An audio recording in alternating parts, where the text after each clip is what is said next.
Aujourd'hui, on hisse la grand voile et on glisse sous le vent.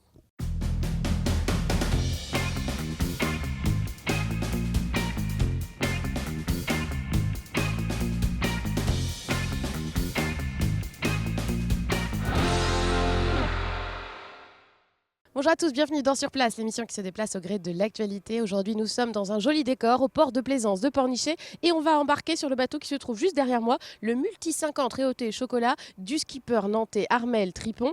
Il va participer dès demain aux festivités de The Bridge à Nantes. Il a beaucoup de choses à nous raconter sur ses projets de transatlantique. On en parle avec lui, c'est parti.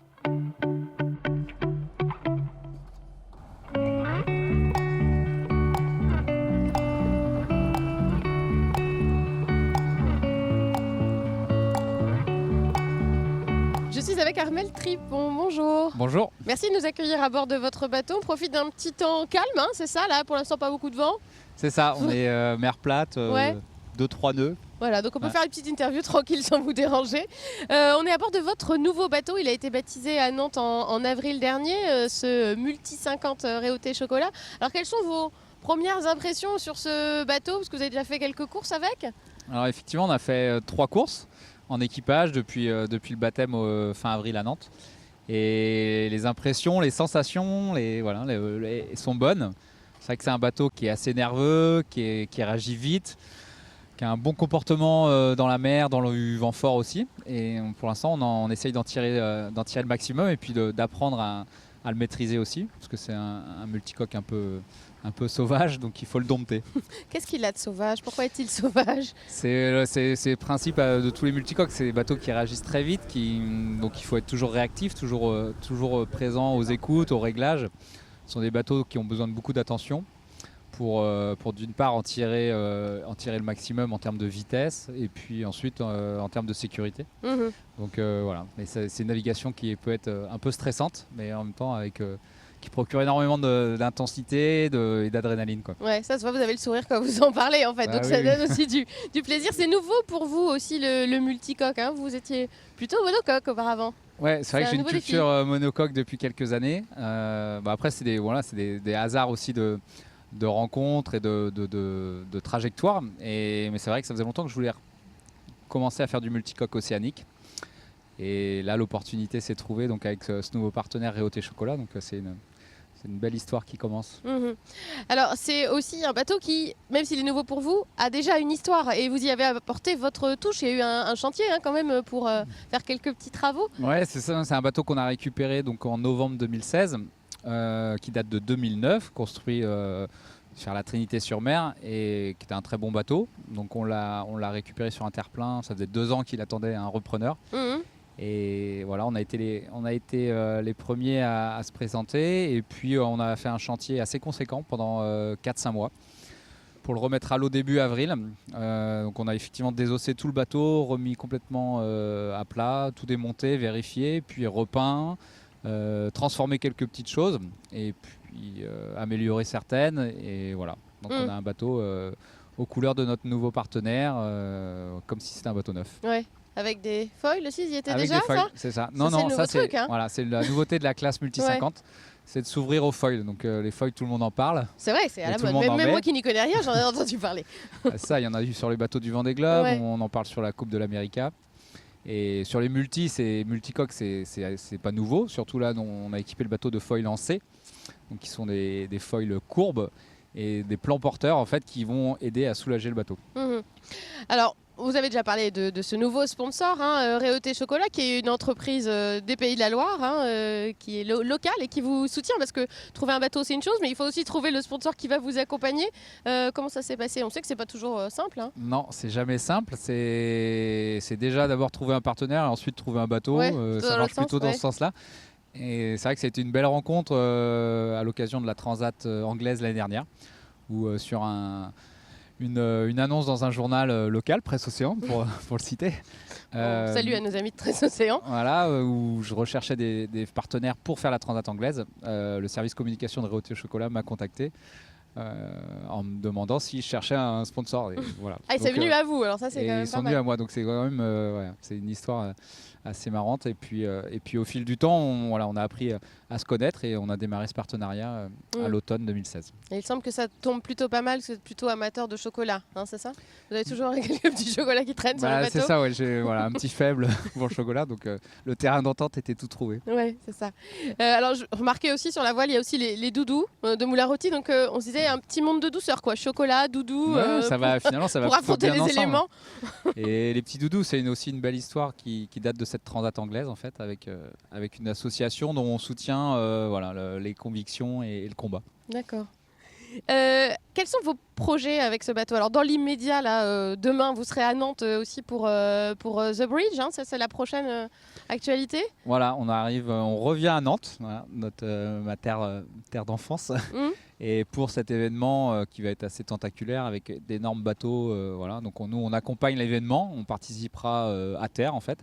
Et puis lors d'une course en multi 50, on va être 5 autres bateaux concurrents pour 24 heures de course sur le record SNSM.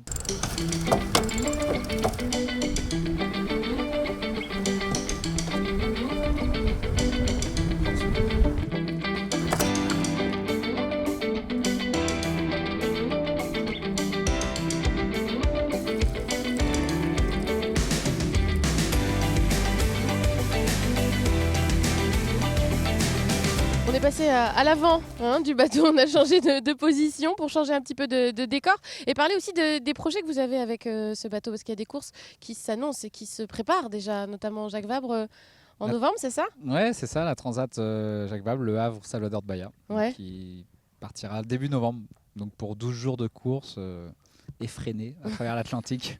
Avec des entraînements un peu aussi cet été, des qualifications plutôt même. Alors il y a le parcours qualificatif, effectivement, et puis des entraînements aussi au large sur juillet, septembre, octobre, où il va falloir commencer à affronter un peu du mauvais temps, des conditions un peu plus dures. Que celles que nous traversons actuellement, voilà, qui sont très très calmes. Pas très, enfin, c'est plutôt l'ambiance poteau noir, donc pas de vent et voilà.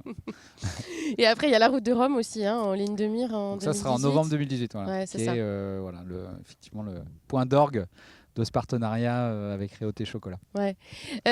Comment on se prépare à ça? Parce que pour l'instant, vous avez fait des courses de 24 heures maximum, hein, je crois. Donc là, on est sur des projets plus engageants, plus longs. Comment on se prépare à ça? On se prépare, alors on ne va pas faire une transat d'entraînement, c'est sûr, mais on s'y prépare en naviguant sur des périodes de 24, 48 heures. Et comme je disais, en allant chercher des conditions un peu plus difficiles en termes de vent, de météo. Alors nous, on a la chance sur l'Atlantique d'avoir un terrain de jeu magnifique qui est le golfe de Gascogne, qui est un des endroits les plus compliqués, enfin les plus difficiles. C'est que dès qu'il y a des dépressions qui arrivent, on a une mer qui se creuse, des conditions de vent compliquées et qui peuvent parfois être casse-bateau. On l'a déjà vu sur des courses. Donc on n'a pas loin à faire pour aller chercher des conditions dures, pour éprouver et le bateau et les marins. Et comment ça se passe la vie à bord? Parce que là, vous avez une toute petite cabine, vraiment construite autour de vous. Comment ça se passe au quotidien? Comment vous dormez? Comment vous mangez? Comment vous allez aux toilettes? On vit un peu comme des animaux. Un peu, hein. On vit dans un univers effectivement très restreint, très humide, très bruyant, très stressant. Tout ça, ça fait rêver, quoi. C'est un lieu de vacances extraordinaire. et du coup, on est au rythme du bateau. Voilà, donc à la demande. C'est-à-dire que quand il faut réduire la toile, on réduit la toile. Quand il faut remettre de la toile, on remet de la toile.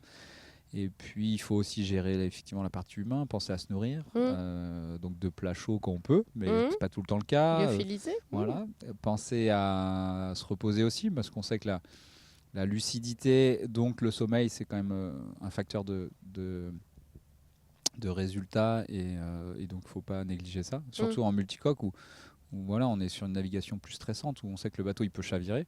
Il faut être constamment alerte et lucide sur ce qu'on doit faire, quoi. Donc technique de micro-sieste, c'est ça? On apprend à dormir. Alors, très peu. En double, c'est un peu moins vrai, parce que du coup, il y a toujours quelqu'un qui doit être sur le pont. Donc du coup, le petit camarade peut se reposer. Alors en solitaire, oui, c'est sûr, c'est une période de sommeil très courte. Avec toujours un œil ouvert au cas où, quoi. C'est ça, on dort Aussi. que d'un œil, C'est ça. comme les cow-boys. Qu'est-ce qui vous pousse, vous, à repartir à chaque fois en mer? Parce que ça fait plusieurs années que vous naviguez. Là, vous partez sur un nouveau défi aussi avec ce multicoque. Qu'est-ce qui vous pousse à la mer à chaque fois? Un attrait, une envie, quoi. Je crois que comme toute compétition, comme tout sport, voilà, s'il n'y a pas une envie d'aller se confronter aux autres, d'aller se confronter aux éléments et puis de repousser un peu ses limites, Mm. on n'y va pas. Donc il y a cette motivation-là, première, qui est vraiment chevillée au corps. Mm. Et puis voilà, vivre dans un univers qui est juste magique, quoi. Moi je m'en lasse jamais, comme d'être sur l'eau et sur un bateau en plus là qui va vite avec des sensations, et ça c'est juste inouï, quoi. Ouais, là, vous prenez de la vitesse avec un multicoque, hein, c'est ça? C'est ça, ça Ouais, va très très Ça vite. va très très vite. Alors c'est écrit là, on voit sur le bateau, goûtez, vous verrez. Hein, ça doit être le slogan de Réauté. Là on a goûté au bateau, peut-être qu'on aura envie d'en faire aussi. Combien ça coûte un bateau comme celui-là si j'ai envie d'en faire moi? Alors si vous avez envie de faire, le meilleur moyen c'est de passer par l'école de voile, Ouais, ça déjà. coûtera moins cher. Après, ça s'adresse effectivement à des entreprises, parce que c'est des budgets. On va dire qu'un multicoque 50 pieds, c'est un budget entre 500 000 euros et 1,5 million, quoi, entre un bateau d'occasion et une construction neuve. Voilà. Donc c'est quand même Donc un investissement. Ouais, c'est un investissement. Après, c'est des bateaux qui gardent une valeur, Ouais. et donc qui ont une valeur à la revente aussi, quoi. Vous mettez rien de votre poche, concrètement. Alors moi, je mets de mon temps, Ouais, de ma personne, c'est ça. et voilà, de mon engagement, c'est un partage des tâches et des compétences, on va dire. Le sponsor fait le reste, Exactement. c'est ça. Voilà. Et il y a une relation qui s'installe entre une entreprise, des salariés, une équipe et puis un marin. Voilà, skipper. Un skipper. Voilà. Ben, merci beaucoup. Armel Merci à vous. Tripon. Et puis bon courage, bonne chance pour Merci. les prochaines compétitions. Et si vous voulez à votre tour rendre visite à Armel Tripon et à son bateau et faire un peu de trampoline tout comme moi, sachez qu'il sera à Nantes à partir de demain soir. Et pendant une semaine, vous pourrez lui rendre visite. Il est amarré à côté du Nautilus. Excellente soirée sur Télé Nantes. À très bientôt. Nous on saute.